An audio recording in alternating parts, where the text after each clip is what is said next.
संदीप विश्वविद्यालय के कृषि विभाग द्वारा 2 दिवसीय अंतर्राष्ट्रीय सम्मेलन कृषि अभियांत्रिकी और जीवन विज्ञान में नवाचार प्रयोग पर चर्चा। मधुबनी जिले के सिजौल स्थित बिहार के एकमात्र निजी क्षेत्र के प्रतिष्ठित संदीप विश्वविद्यालय में कृषि विभाग द्वारा आज से 2 दिवसीय अंतर्राष्ट्रीय सम्मेलन का आयोजन किया गया, जिसमें कृषि अभियांत्रिकी और जीवन विज्ञान में नवीनतम नवाचार का शुभारंभ किया गया। इस सम्मेलन का उद्देश्य कृषि और कृषि अभियांत्रिकी और जीवन विज्ञान में हो रहे नवीनतम शोध और प्रौद्योगिकी विकास पर चर्चा करना है। यह मंच वैज्ञानिकों, शोधकर्ताओं, उद्योग विशेषज्ञों और छात्रों को अपने विचारों और अनुभवों का आदान प्रदान करने का अवसर प्रदान करेगा। सम्मेलन में स्मार्ट कृषि, जैव प्रौद्योगिकी, पर्यावरण संरक्षण और स्थिरता जैसे महत्वपूर्ण विषयों पर विचार किया जा रहा है। यह आयोजन कृषि क्षेत्र में नवाचार और विकास को बढ़ावा देने की दिशा में एक महत्वपूर्ण कदम होगा।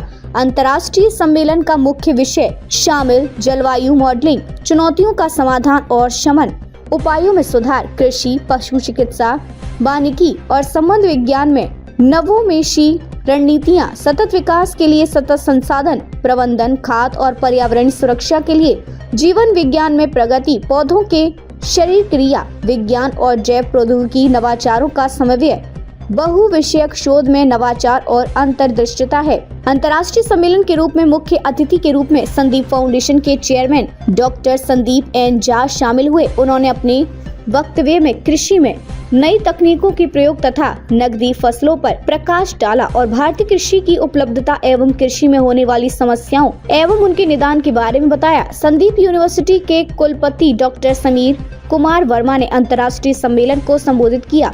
उन्होंने अपने संबोधन में कृषि में हो रहे नए तकनीकों के विकास और उनका कृषि में उपयोगिता के बारे में बताया। इस सम्मेलन में विभिन्न देशों के कृषि विशेषज्ञ शामिल हुए, जिनमें मुख्य वक्ता के रूप में डॉक्टर अब्दुल वहाब हेकमत, कुलपति पक्तिया विश्वविद्यालय अफगानिस्तान, डॉक्टर हामिद सारेमी, पूर्व कुलपति आजाद इस्लामिक विश्वविद्यालय Iran, doctor Santosh Marhatta, professor agriculture and forest university Nepal और doctor DK Mahato, associate dean से प्रधानाध्यापक भोला पासवान, शास्त्री महाविद्यालय पूर्णिया बिहार रहे। अंतर्राष्ट्रीय सम्मेलन को सफल बनाने में आयोजक सचिव डॉक्टर अतुल कुमार, संयोजक डॉक्टर MJ शमीम से संयोजक अमितेश शुक्ला और सचिंद्र कुमार सिंह तथा आयोजक सदस्य डॉक्टर आकाश बाबू, सोनू कुमार, सत्येंद्र कुमार झा, डॉक्टर शिल्पा मंडल, जितेंद्र कुमार शुक्ला, दिनेश, उत्पल कुमार और संदीप कुमार का सहयोग रहा। मधुबनी से चौथा स्तंभ, bureau report. Shri Mahavir Thakur school of agriculture Sandeep university Sijaul द्वारा इंटरनेशनल कॉन्फ्रेंस का आयोजन किया गया। इसमें देश के सभी एग्रीकल्चर यूनिवर्सिटीज और विदेश के भी बहुत सारे एग्रीकल्चर यूनिवर्सिटीज के साइंटिस्ट एंड प्रोफेसर्स इसमें ऑनलाइन एंड ऑफलाइन पार्टिसिपेट कर रहे हैं। इस इंटरनेशनल कॉन्फ्रेंस को आयोजित करने का मूल उद्देश्य था स्टूडेंट्स को और फैकल्टीज को modern technology in agriculture, innovation in agriculture, इसके बारे में छात्रों को अवगत कराना था। स्कूल ऑफ एग्रीकल्चर की शुरुआत हम लोगों ने 2020 में हमने किया था और इसका मूल उद्देश्य एक ग्रुप, अधिक से अधिक संख्या में एक ग्रुप ट्रेनर्स को बनाना था। आप देखेंगे इस क्षेत्र से बहुत अधिक माइग्रेशन अन्य शहरों में होता है। कम 10 से 5,000, 10,000, 15,000, 20,000 सैलरी के लिए भी माइग्रेशन होता है। हम आपको बता दें, अगर हायर सैलरी के लिए, हायर एजुकेशन के लिए या अगर किसी का जॉब ट्रांसफर होता है, उसके लिए अगर मान लीजिए माइग्रेशन होता है तो समझ में आती है। लेकिन अगर 5,000, 10,000, 15,000 20,000 सैलरी के लिए अगर किसी अन्य क्षेत्र में माइग्रेशन होता है तो वो ठीक बात नहीं है। कारण है, पहले अगर आप 70 के दशक तक देखेंगे हमारे क्षेत्र से माइग्रेशन बहुत ही कम था। यहाँ पे खेती करके लोकल एग्रो बेस्ड एक्टिविटी करके वो लोग अपना जीवन यापन अच्छी तरह से कर लेते थे। लेकिन जैसे ही मॉडर्न जैसे ही दूसरे फील्ड, अदर फील्ड जैसे इंजीनियरिंग, मेडिसिन, लॉ, ये फील्ड जब आना शुरू हुआ तो यहाँ के लोगों का रुझान फार्मिंग की तरफ से कम होता गया और उसे खेती, यहाँ का लोकल जो इकोनॉमी एग्रो बेस थी वो नीचे उतरता गया और जिसकी वजह से जॉब के लिए या जीवन यापन के लिए यहाँ के लोगों का माइग्रेशन बाहर में होता चला गया। अगर माइग्रेशन को चेक करना है तो यहाँ का जो एग्रो बेस्ड इकोनॉमी है उसको बढ़ाना पड़ेगा। इसके लिए यहाँ के जो यूथ है उनको इसके बारे में उनको जानकारी देनी पड़ेगी।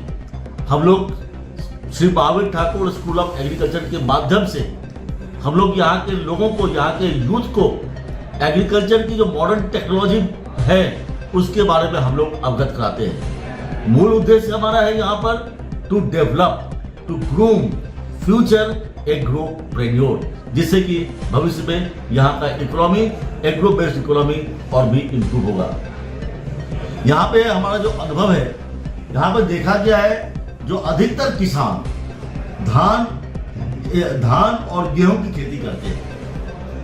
लेकिन अगर आपको यहाँ पर अगर खुशहाल होना है अगर किसान को, तो देश के अन्य शहरों, देश के अन्य क्षेत्रों में जैसे कैश क्रॉप का पैदावार होता है, कितनी परेशानियां हैं, लेकिन इंसान को अपना प्रयास छोड़ना नहीं चाहिए।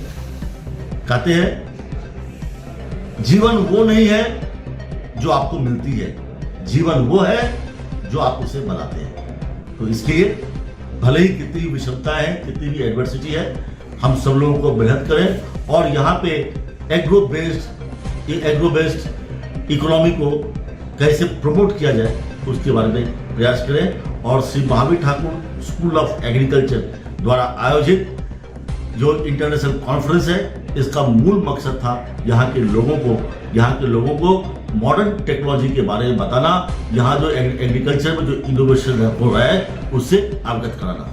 आप सब लोग आए, इसके लिए बहुत बहुत धन्यवाद। Thank you. होगा तब तक किसानों की माली स्थिति में सुधार नहीं होगा। इसके लिए हम चाहते हैं यहाँ के किसान कैश क्रॉप को आगे बढ़ाएं। यहाँ पर हम लोग कहते हैं बाहर में जो यहाँ पे अगर कवर खोदोगे तो पानी मिलेगा। जो पानी के लिए, खेती के लिए दो सबसे इंपॉर्टेंट चीज है, मिट्टी और पानी। हम लोग गंगा के तराई में है, तो सॉरी गंगा के क्षेत्र में है, तो यहाँ की मिट्टी बहुत उपजाऊ है और पानी बहुत अधिक मात्रा में है। तो खेती कम होने का कोई कारण नहीं दिखता है। इसमें सिर्फ किसानों को यह देखना पड़ेगा तो कैश क्रॉप कैसे लगाएं। इसके लिए हमने भी कहा है जो यहाँ का जो मैं जो सोचता हूँ, जो यहाँ का जो कैश क्रॉप में कैश तो बहुत तरह के हैं, लेकिन हम जो रिकमेंड करते हैं यहाँ के लोग किसानों को, तो सबसे फायदा होगा मशरूम। यहाँ की जलवायु है वहाँ पे मशरूम के लिए काफी उपयुक्त है। हनी बी फार्मिंग के लिए बहुत ही उपयुक्त जगह है और इसका रेट भी अच्छा मिलता है, मशरूम का भी रेट मिलता है। ड्रैगन फ्रूट्स आज वंडर फ्रूट्स हो गया है। इसमें लागत भी नगण्य है इसमें, और आपको एक बार लगाने के बाद आप साल दर साल आप इससे पैदावार ले सकते हैं। मैं खुद नासिक में ड्रैगन फ्रूट की खेती कर रहा हूं और आपको बताना चाहूंगा जो हमें पिछले 3 साल से हमको 1 लाख प्रति एकड़ 1 लाख का हमको इनकम हो रहा है वहां से, जो कि बहुत ही अच्छी है। और मैं आप किसान भाइयों से कहना चाहूँगा जो आप ड्रैगन फ्रूट्स करें। हम वहाँ पर हम अपने फार्म में, वहाँ नासिक के हम अपने खेती में हम modern variety, new varieties of अंगूर, अनार, फिर ड्रैगन फ्रूट्स, ये सब कर रहे हैं।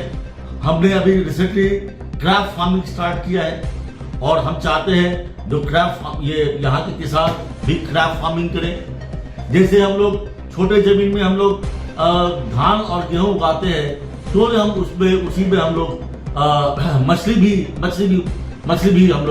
भी उत्पादन करें, जिससे कि यहाँ के किसानों को बहुत अधिक से अधिक फायदा होगा। यहाँ का किसान का जो मूल समस्या है खाद का, उसमें फर्टिलाइजर्स में उनको लागत बहुत ज्यादा होती है। तो अगर मान लीजिए हम लोग वर्मी कंपोस्ट अगर किया जाए, वर्मी कंपोस्ट से उनको लागत भी कम आएगी, वेस्ट से मैन्योर्स बनाने का। और दूसरी बात क्या है, केमिकल्स, फर्टिलाइजर में जो केमिकल होता है उससे सॉइल का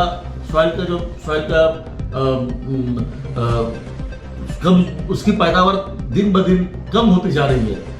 उसकी जो न्यूट्रिएंट्स होती है वो खत्म हो, उसमें जो न्यूट्रिएंट्स कम होता जा रहा है। तो उसको बचाने के लिए मैं रिकमेंड करता हूँ कि यहाँ के किसान वर्मी कंपोस्ट का अधिक से अधिक मात्रा में यूज करें, जो लागत भी कम आएगी और आपका पैदावार भी अच्छा होगा और भविष्य के लिए मिट्टी का भी क्षय नहीं होगा। तो ऐसे बहुत तरह की संभावना है। अभी मैं देखता हूँ अधिकतर क्षेत्र यहाँ पे 30% लैंड साल के 6 महीना पानी में डूबा रहता है। तो एक्वेटिक